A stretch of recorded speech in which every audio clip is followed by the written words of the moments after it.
show. Not going to happen. And I said, no, no, no. As the director, the show must go on. And on it must go. Oh, yes. Lefty woo, as you say in America. Anyway, my name is Alan Smithy, director of An Ewok's Tale, my short story by Warwick Davis. And I am now going to use members of the audience, you folks, to cast the show.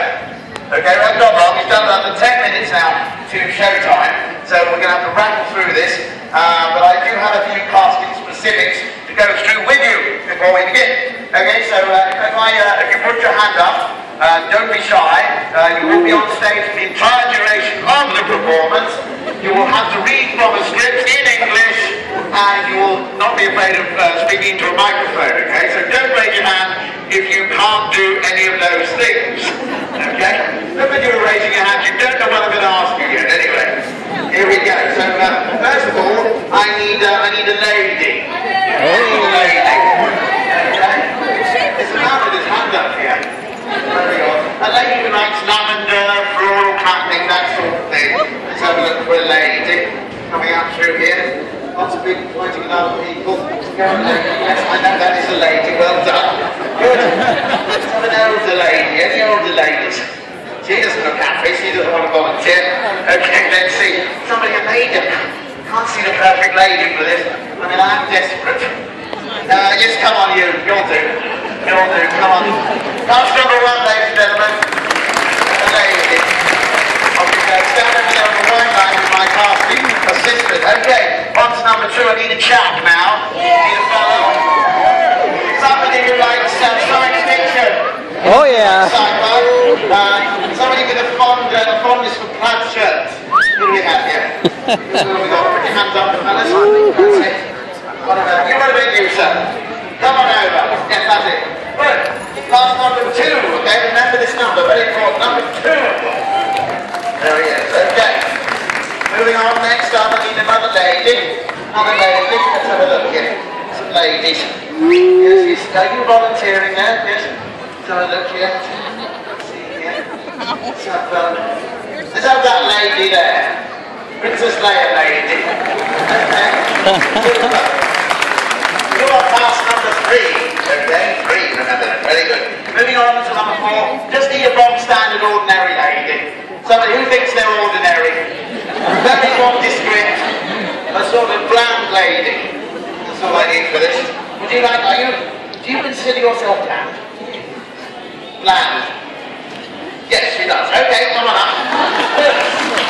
Easy job. So you're class number 4, my lovely, okay?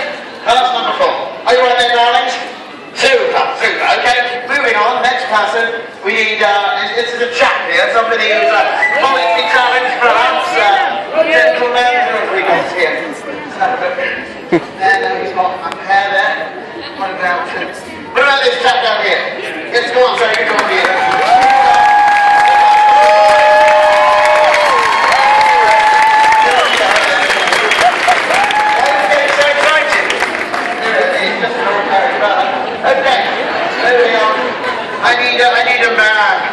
I need a man. It's, I need a sexy man. Who thinks they're sexy? Oh, yeah. Anyone is not you, aren't you? Do you think you're a sexy man? Do you feel? She's putting your hand up. Let's have a look. Sexy, you think you're sexy? What, you really think you're sexy? Honestly. Well done, man. Let's have a look. Sexy, very dark. You there. Yes, dark hair. Taking a picture, and I'm just putting. Well, I don't know, now there's a sexy argument here. You're extremely tall, aren't you? Come on now, you come with me. Come on. It's me. Yeah, what's he worrying about? Well, the other sexy man's disappointed. Here he is, a very cool, sexy man. His opinion, not mine. Okay, moving on. Number 8 now, I need a young lady. Somebody very clever, very studious. Ellie, stand up. This is your chance for acting. How about you there, with a hat on? Yes. You look quite studious. Okay, join me there on the right line. Your cast number 8. Number 8. Okay, you got that? Good. And finally, I need a young chap. Go, Cody. Come on, Cody. Come on. Come on. Somebody youngish. Come on, Cody. A young lad right there. He doesn't look happy about it though. I will say that. How are you? Would you like to read my script? Can you hear me? You want to do this? Come on, follow me out. That's number 9, there it is. There you go. You've got 5 minutes to take now. Let's get this job to go. Good. Ladies and gentlemen, my class. Outstanding. Good, okay. You stand on the line there, fella. Here we go. Follow me, class, onto the stage.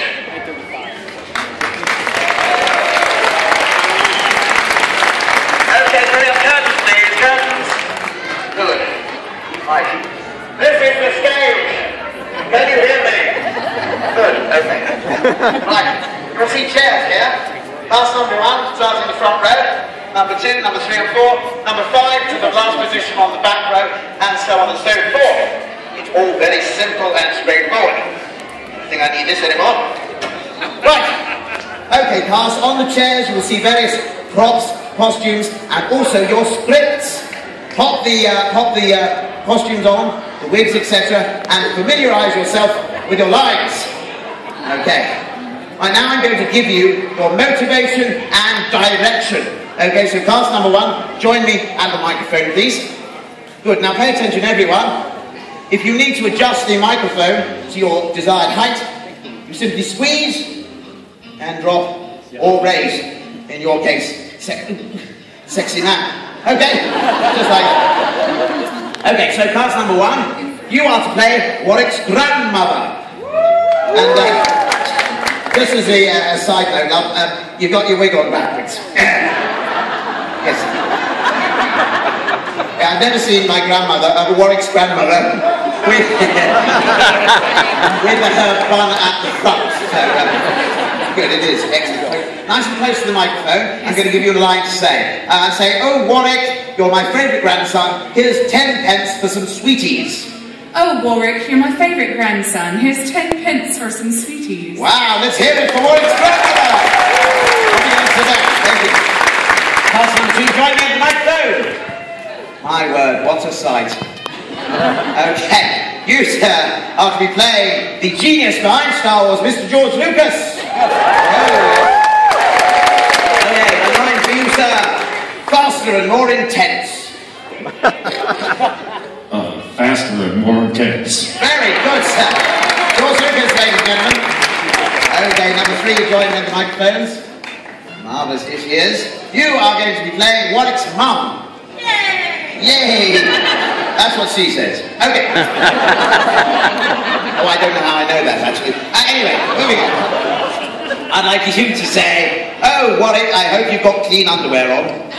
Oh, Warwick, I hope you have clean underwear on. Very good, and very American. Sit yourself down.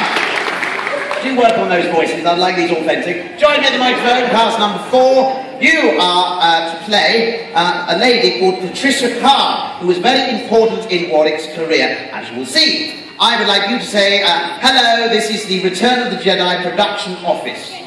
Hello, this is the Return of the Jedi office.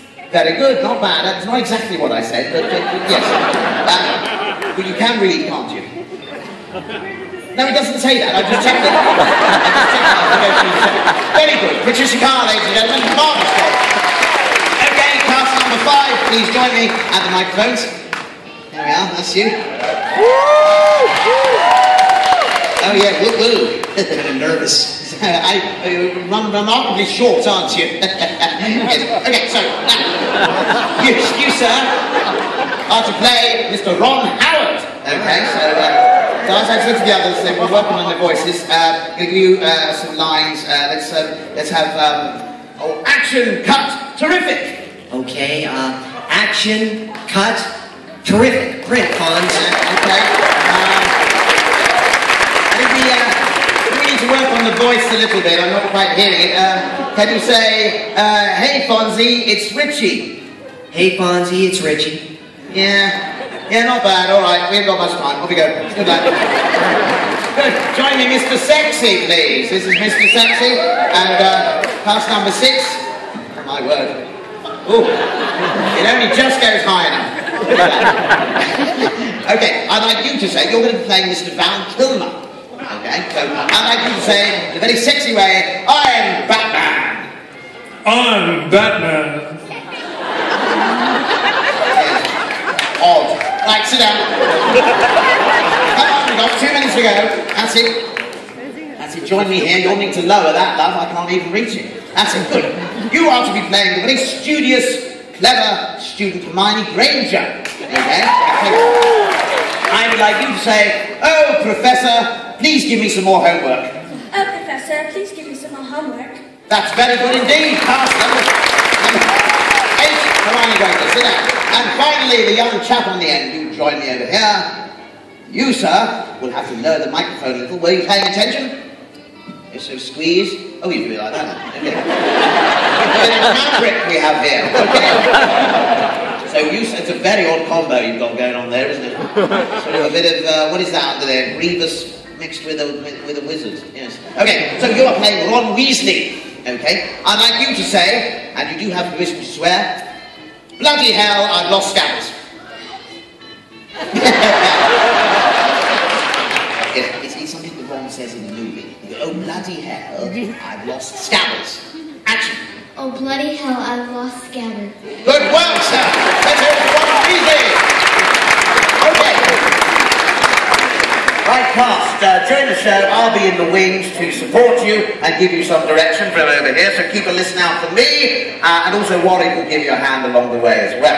A couple of things to sort out before we start. Sam, can we kill the understraw? Lighting set state for the beginning of the show, and could we have the title slide on screen, please? No, that one. The title of the show. Imbeciles. Honestly, where are you getting these from? No, next now. Just give me the title of the show.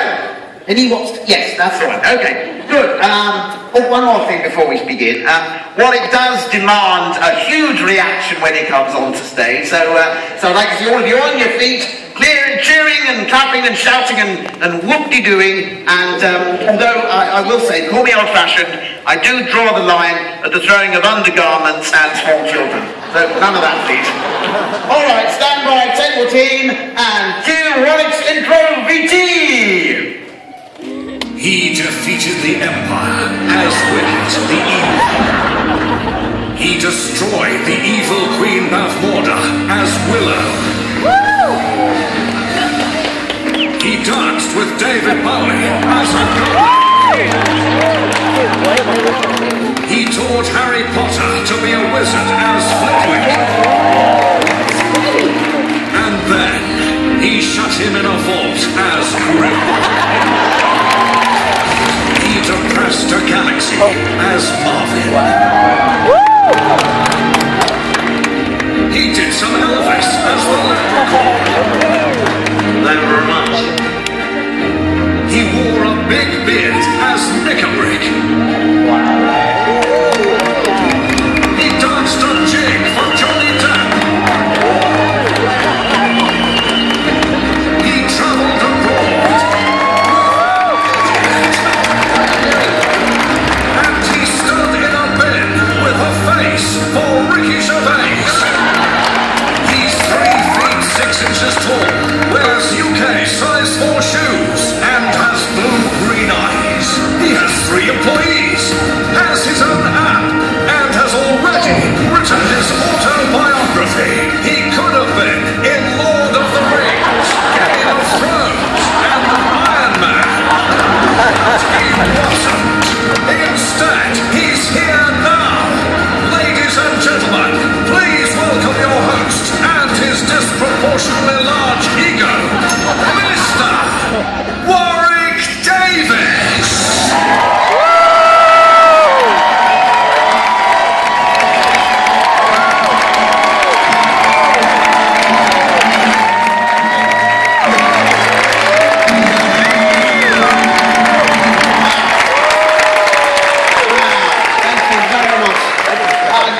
Spontaneous reaction there. Terrific.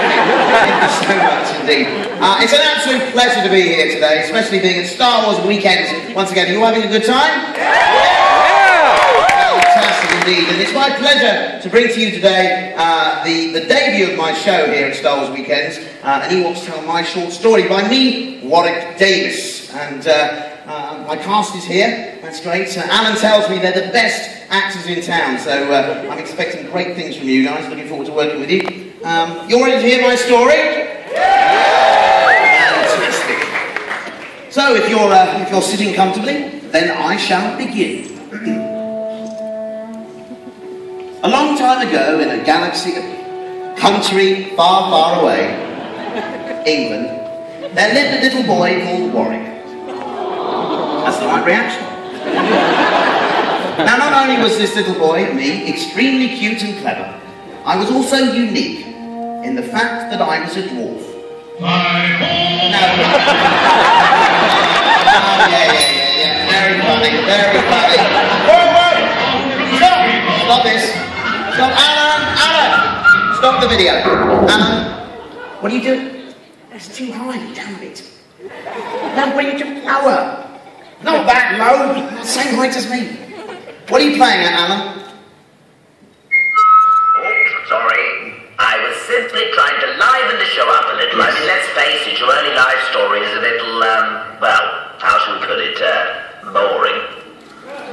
My early life story is perfectly interesting, thank you, Alan, without your directorial enhancements. Thank you very much. Okay, Mr. Attitude. Someone's been hanging out with Val Kilmer too much. Sorry about that. We shall continue. I had a happy childhood growing up, not literally, and was always keen to get involved with everything. Everything except sport. My teachers encouraged me to at least try all sports at school. I quoted Yoda. Yeah, very funny. I quoted Yoda. Do or do not. There is no try. Saying I prefer to do not, but they wouldn't have it. So, reluctantly, I did. But, as you'll see, I often failed. Now, this is actual footage that my mum recently discovered in our attic. Like any athlete, I started with a warm-up, but that was always the best bit. When it came to the actual sports, I was about as athletic as Jabba the Hutt. When attempting the high jump, I couldn't even jump high enough to get onto the crash mat.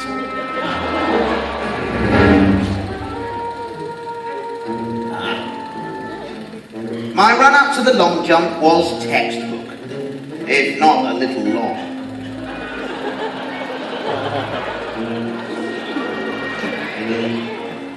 My takeoff was perfect, but on landing, I never even made it as far as the sand.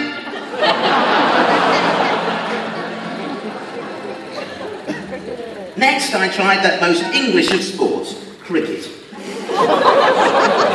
But it was deemed too dangerous for me, as I stood no taller than the wicket. Yeah, you getting that? You getting that?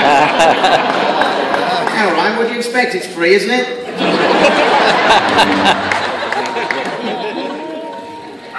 I hate that dog. How about football? Unfortunately, the colour of my football kit meant that I was often mistaken for the ball. Then one day I was finally a success at sport. I was standing near the goal when the ball came out of nowhere, bounced off me straight past the keeper and into the goal. I had scored! Oh yes! Oh. The team celebrated me as man of the match. I never had the heart to tell them it was entirely accidental.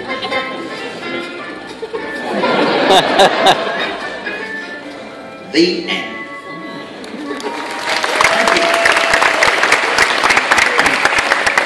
I'm now 11 years old. Little did I know, but the next series of events was about to change my life.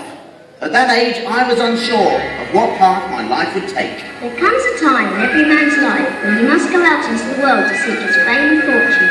What shall I do? Go into politics? Warwick Davis, Prime Minister, leader of the nation. Or shall I be a policeman? Then I could capture my dad's Parkinson. Hey, what's this? Not what I had in mind, but I'll try it anyway. No. competition, but I might have beaten him pound for pound.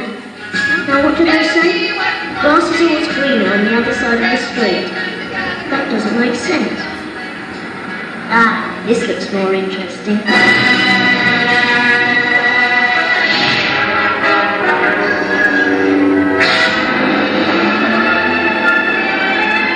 You're right, Luke. Just need a breather. No, Mike, you can do it.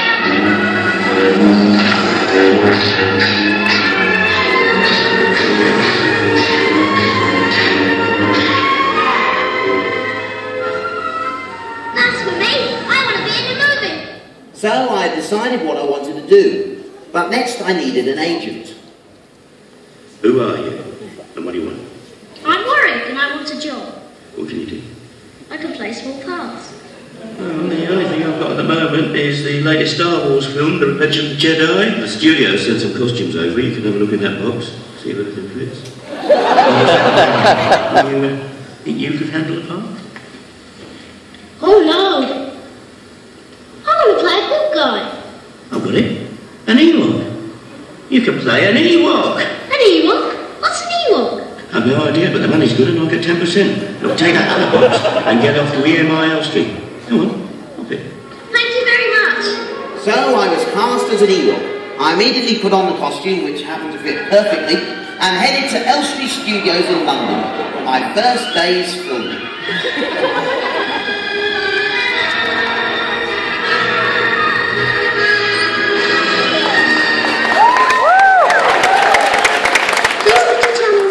Have to report.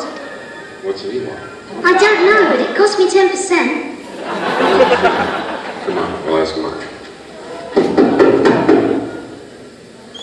Hi, Mark, you know anything about Ewoks? No, what? Oh, no. Ewoks, are you sure you have the right movie? Yes, definitely. Revenge of the Jedi. Well, I don't know. The script's so full of surprises, I mean, it's been top secret. Maybe Carrie knows. Let's ask her. Carrie? Hi. What are the Ewoks are supposed to report? Ewoks? Yeah, Ewoks. Oh, I know. You should report to Jabba the Hutt's palace. It's full of unusual and wonderful things. Yeah, that sounds right. Jabba's Palace. That's on stage 8. Go that way. Thank you. Thank you very much. Goodbye. Bye. May the force be with you. I ignored their advice and probably got lost, ending up somewhere that wasn't particularly Ewok friendly.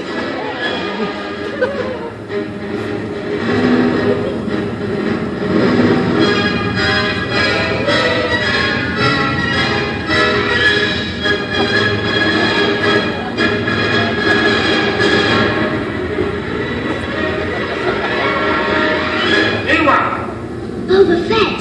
He must have heard I was up for the part. Yeah, hold on. Stop it there. Sorry, thank you.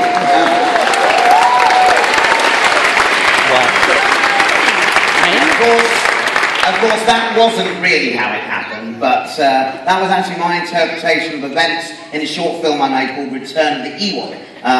It's just something I thought would be fun to show you this afternoon.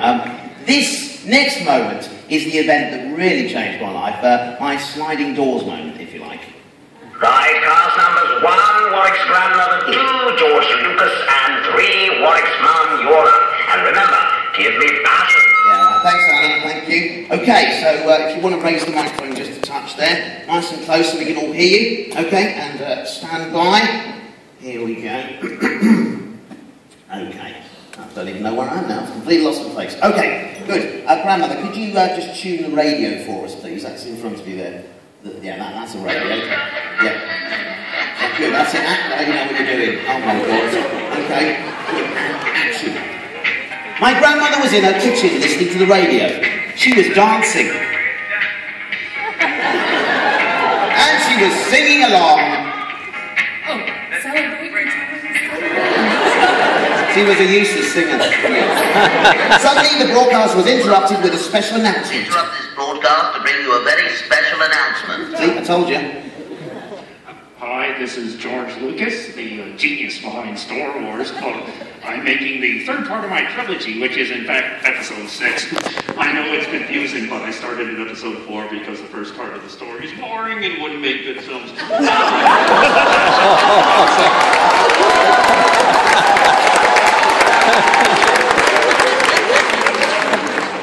Anyway, for Revenge of the Jedi, I need little people to play Ewoks. Cute, furry, bear-like creatures that'll make great toys. If you're short, or know someone who is, please call Elstree Studios right away. May the Force be with you. On hearing this, my grandmother immediately called my mum. Now the phone's down there, love, that's it, the black thing, that's a phone, good. That's it. It's disconnected. Okay, now, you normally speak when you answer a phone. Alright, that's it, good now. And hello, Sue. I was listening to a song on the radio when it was interrupted by an announcement about Star Wars. Really? What song were they playing? Celebration by Kool and the Gang. Oh, I don't know that song. How does it go? Celebrate good times, come on. Never heard of it. Anyway, what do you want? Well, they are looking for short people to be in the new Star Wars film they're making, and I thought of Warwick. So, my mum immediately called the Star Wars office at Elstree Studios, but it was not good news. Hello. Yeah, they haven't answered. Wait till they answer. Alright, go ahead, love. Action. What are you doing? Excuse me, sorry. I will be a stickler for this. Sorry, love. This is 1981. Phones didn't go do-do-do-do-do-do. Let's try and keep this authentic, alright? Just read what's on there, alright? Honestly, Alan, what do you give me here? Okay, so, just wait, come on. So, you're ringing, pretend you're ringing, we got the sound ring, ring, and they've answered. Go. Hello, I'm calling about the search for Ewoks. My son is short and he loves Star Wars. What do you mean you have everyone you need? He's a massive fan of Star Wars. Would you accept a cash bribe?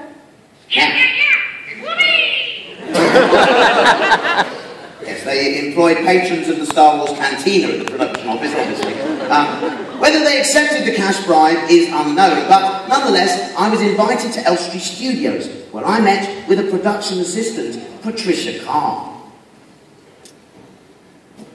Cars number 1, 2 and 3, sit down. Cars number 4, you're up. That's it. Thank you, Alan. Okay, join me over here. I'm going to play this scene with you. Now you get to star along with me as my supporting actor. Okay, so I'm now 11 years old. That's all it takes. Honestly, I looked exactly the same.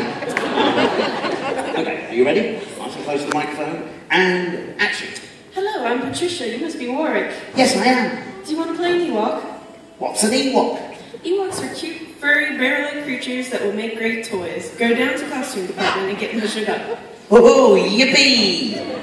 Good work, Patricia. Again, that's the right reaction. I was initially cast as just one of 50 Ewoks, but how did I become the character of Wicket? Well, once again, fate lent a hand, this time in the shape of Kenny Baker. Now, Kenny usually resides inside R2-D2, but was also an Ewok. One day, he was mysteriously taken ill with food poisoning.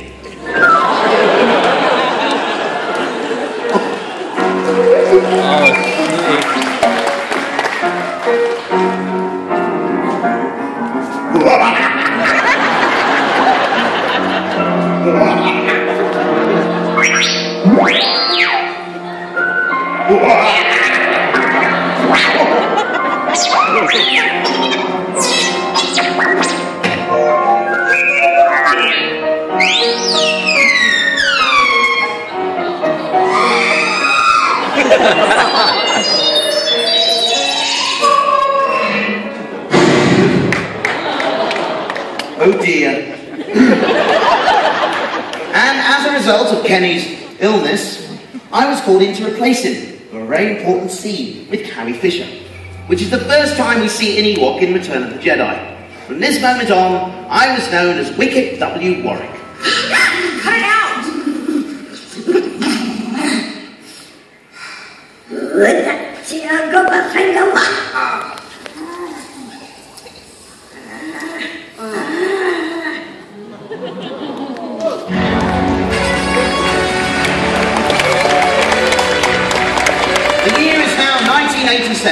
And I was invited to go to Elstree Studios in London once again, this time for a meeting with George Lucas and Ron Howard about a new film project.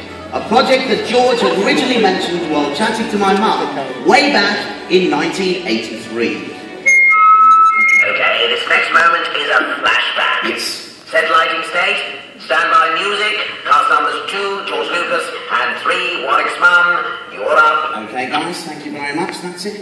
Nice and close to the microphone, my mum. Great. Are you ready? And... action. Lovely weather, isn't it, Sue? Yes, George, lovely. You know, I got an idea for a movie for Warwick when he's older. Really? Sounds exciting. It is. Have you read The Lord of the Rings books by Tolkien? No.